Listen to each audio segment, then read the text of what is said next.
Zombie Apocalypse bab 9, urutan mimpi loro Delta Account Bunker Charlie, Seoul Korea Selatan episode 2, 28 Mei 2021. Dan untuk menambah pasokan peralatan medis kami, semua orang setuju. Kami ditarik kembali oleh regu dan kembali ke kendaraan kami.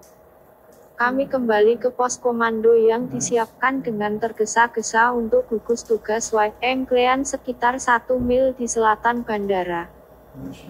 Keempat regu sedang beristirahat. Tidak ada yang ingin kembali. Seluruh bandara dipenuhi dengan hal-hal yang menderita itu. Beberapa ilmuwan Korea Utara yang gila telah berhasil mengubah seluruh bandara menjadi eksperimen zombie manusia yang berbahaya yang telah mengarah ke tingkat berikutnya kiamat zombie. Apapun yang telah mereka lakukan pada subjek uji telah mengubah mereka menjadi zombie, kelaparan akan daging dan darah yang hangat. Tetapi siapapun mereka dan apapun yang telah mereka lakukan menciptakan hal-hal yang menderita itu, kita semua menyadari bahwa akan lebih sulit daripada yang kita duga untuk memastikan kelangsungan hidup umat manusia. Beberapa hari kemudian, kami dan 3 regu yang sama kembali untuk melanjutkan di tempat yang telah kami tinggalkan. Skuad pertama kekurangan 1 prajurit. Tapi kami harus membersihkan hal-hal yang menderita dengan segala cara.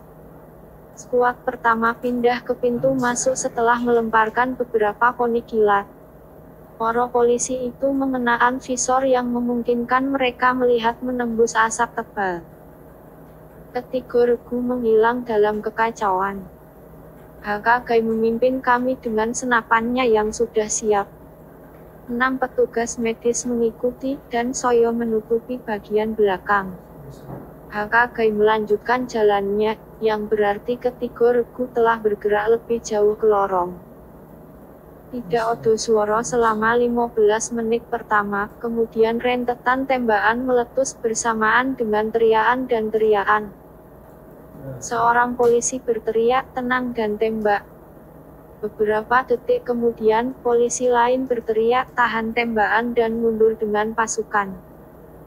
Seorang tentara wanita berteriak, "Paramedis." Pemimpin regu ketiga berteriak, "Kami membutuhkan petugas medis." Pemimpin medis menjawab, "Dalam perjalanan." HKG memimpin, diikuti oleh 6 petugas medis dengan saya di belakang.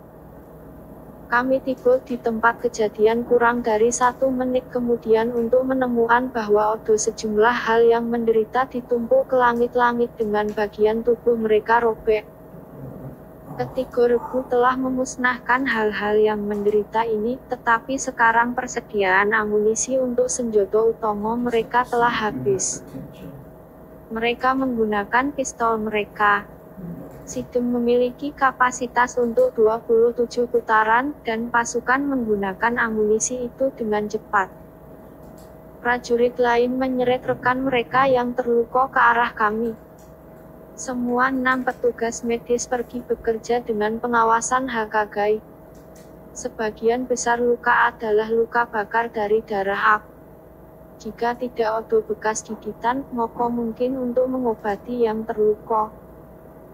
Ketiga pemimpin sepakat untuk mundur untuk berkumpul kembali dan memasok pasukan dengan amunisi.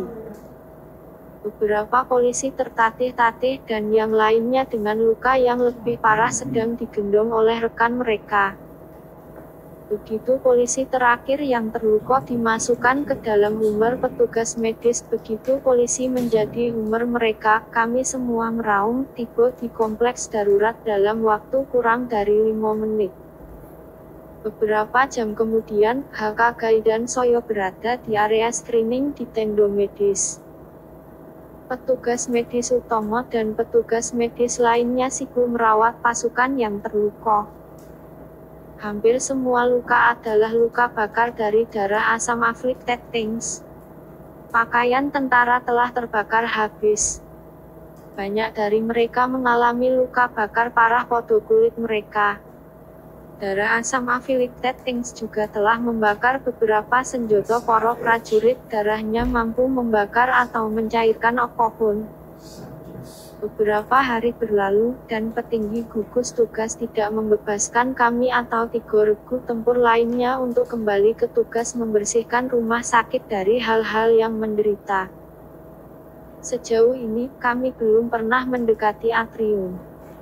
Kami masih berada di lorong pintu masuk atrium yang sebenarnya berjarak 500 meter.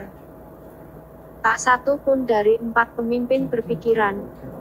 Mereka tetap diam dengan harapan para petinggi akan melupakan semua tentang pasukan mereka.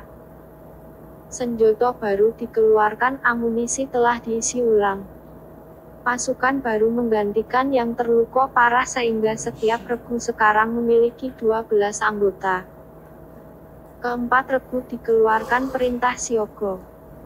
Saat rehat kopi suatu pagi, Soyo bertemu dengan pemimpin regu pertama, seorang prajurit infanteri Oks khusus dari Manila. Spesialisasinya adalah perang hutan. Kami berbicara singkat, dia mengira aku adalah seorang tenaga medis. Soyo mengoreksinya, berkata, "Soyo seorang penjaga untuk regu medis." Dia bertanya, "Kamu tahu obat?" Soyo tidak tahu obat dari lubang di dinding, kataku padanya. Lalu Soyo bertanya, "Apa yang tidak kita lihat di bandara?" Dia menelan seteguk, lalu berkata, "Kami dalam masalah. Hal-hal melihat kita manusia sebagai sumber makanan. Dan mereka kelaparan. Ada banyak sekali dari mereka di sono." Soyo meminta peluncur rudal yang dipasang di bahu, tetapi permintaan Soyo ditolak. Kami mengeluarkan beberapa granat tangan tambahan. "Terlalu murah hati," kataku. "Bagaimana perasaanmu tentang menembak salah satu prajuritmu sendiri?" Dia menghela napas putus asa. Setelah berpikir sejenak, dia akhirnya berkata, "Jika aku digigit oleh atau dari hal-hal yang menderita itu, jangan ragu untuk menembak kepalaku. Itu adalah hal yang paling manusiawi untuk dilakukan dan juga hal yang benar untuk dilakukan. Belum lagi bahwa itu adalah hal yang paling welas asih untuk dilakukan. Seandainya prajurit yang gugur itu tidak dihidupkan kembali, apakah penolakan Anda untuk membiarkannya ditembak tetap berlaku?" Soyo bertanya. "Tentu saja," katanya segera. "Apa yang terjadi dengan hal yang welas asih dan hal yang benar untuk dilakukan?" tanyaku. Soyo pernah mendengar hal ini terjadi, tetapi Soyo tidak pernah menyaksikannya sendiri sampai salah satu tentara yang gugur dihidupkan kembali. "Aku tidak akan menembak kepalamu, tapi Hakagai tidak akan kesulitan melakukannya. Itu adalah salah satu bajingan besar." Kami berdua tertawa. Pada tengah malam, misi turun. Pasukan lain telah mengambil banyak korban dan meminta bantuan. Saat kami tiba, kami disambut oleh petugas medis dan tentara yang panik. 6 petugas medis kami memberi mereka apa yang mereka butuhkan. Selusin polisi dengan luka bakar parah mengerang. Kami tidak bisa tinggal di sono terlalu lama karena 3 regu tempat kami terikat telah masuk ke dalam. Hakagai memimpin dengan senapan di tangannya dengan 6 petugas medis di belakangnya dan Soyo di belakang. Soyo berada dalam kekacauan ketika baku tembak pecah, para tentara berteriak dan menangis. The afflicted thing menjerit ngeri saat peluru menembus tubuh mereka.